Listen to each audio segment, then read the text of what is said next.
Hi everybody, TJ Mack of Vintage Cards and Nostalgia here, and today I want to share two vintage 1950s Bowman pickups that fit right in with my collection. The first is a Baseball Hall of Famer from the 1950 Bowman set. Now here are three 1950 Bowman cards that I already have in my collection that this card is going to fit right in with.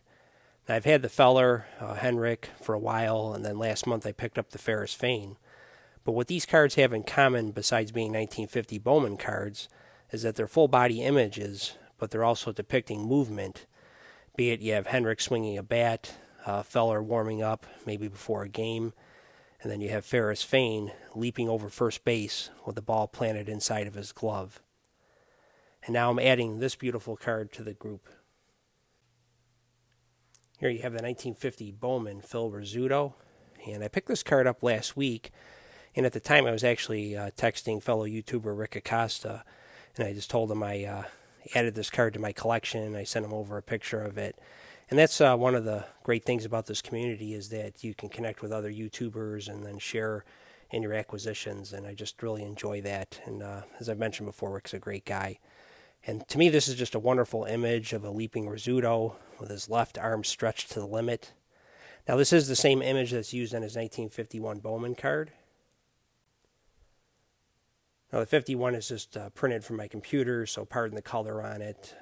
Typically, this card's going to have similar coloring to the 1950 Bowman.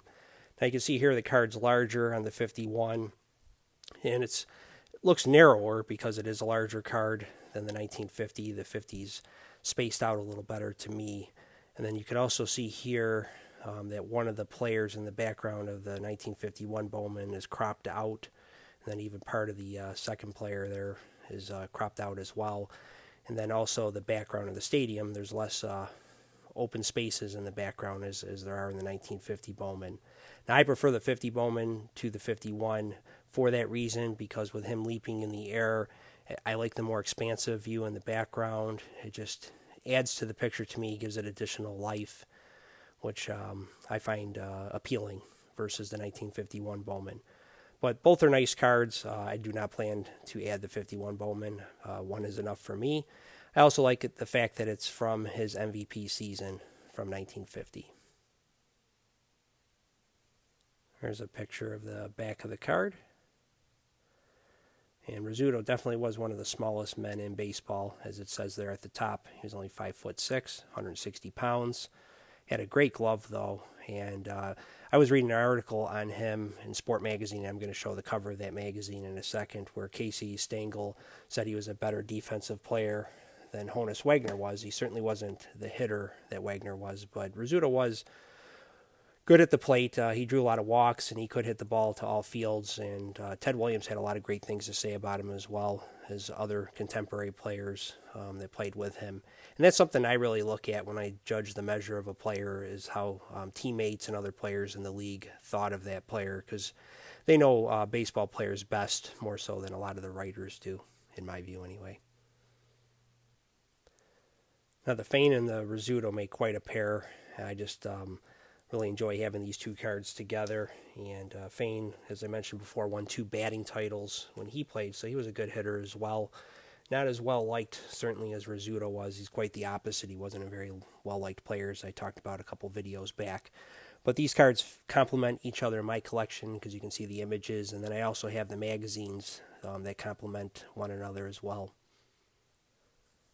I recently showed this Ferris Fane magazine, and I also have the Phil Rizzuto from 1953 Sport, and the Ferris Fane as well is from 1953. And I think these cards go well with these magazines. So you have the 50 Bowman Rizzuto there, as well as the Fane. Actually, I'll move them over a little bit. And I just think they complement them so well. And I want to do a display somehow incorporating the magazines and the cards together in my card room, just envisioning how I want to do it. But I just like that it captures two areas of collecting that I'm very fond of, and that I also get to incorporate magazines that were given to me. Then when you add my 1950 Bowman Yogi Berra in, you have quite a nice little display here with Rizzuto, Henrik, and Bowman Berra, three of the outstanding Yankee players from that era. that certainly helped fuel those 5 consecutive championship teams from the late 40s until 1953. And now I'm going to share my most recent Bowman football pickup. Now, I'm often singing the praises of vintage football cards, specifically those from the 1950s. And I just think the 1950 to 55 Bowman issues are some of the most beautiful cards ever, especially the 51 and 55, which are 2 of my favorites. And I've been adding Rams cards from that period, specifically 50 to 52, where the Rams had one of the most exciting teams in football, chock full of Hall of Famers such as Bob Waterfield and Tom Fears, Crazy Legs Hirsch, and Norm Van Brocklin. But they also had some other players that contributed to those teams, as you can see here, and Paul Tank Younger. And there's also some beautiful art cards of the Rams from that era. And even though Jack Zille wasn't one of their more outstanding players, it's just a beautiful card. And the same is true with this card that I'm going to show now. He did have a good season in 1950 as a kick returner, and I'll talk about that in a second, but he was also depicted on a beautiful card here, and that's Vitamin Smith. And when I hear the name Vitamin Smith, I think of him probably being pictured in the back of a comic book next to Charles Atlas as a fitness fanatic, as those old comic books would have in the 70s and 80s, and probably even before that. You'd see a picture of a muscular Charles Atlas in the back telling you how you can get muscles yourself. And I could see his sidekick, Vitamin Smith, next to him. Now, Vitamin wasn't his true name. It was Verda T. Smith. And there's really not much of him out there that I could find researching him. I don't even know how he got the name Vitamin. It has probably something to do with Verda T. But he was in the invasion of Normandy, so he served in World War II. And he didn't have a long NFL career, but his claim to fame is that he returned an NFL record 3 kickoff returns for touchdowns in 1950, and that record stood until 1967. So it's a beautiful art card. I want to get depictions of many of the Rams cards from this era because I want to do a display in my card room of them. I have several of them already, but I wanted to add this one to that group.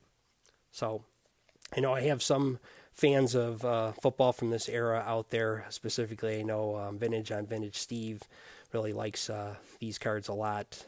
He's a Rams fan.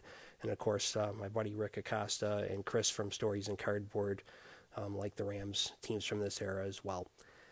So everybody have a great 4th of July. Appreciate you watching this video. I know it's a second video of the weekend. Typically do one a week, but try to do a second one when I can. I have a lot of videos that I plan on doing. So everybody take care, and we'll talk again soon.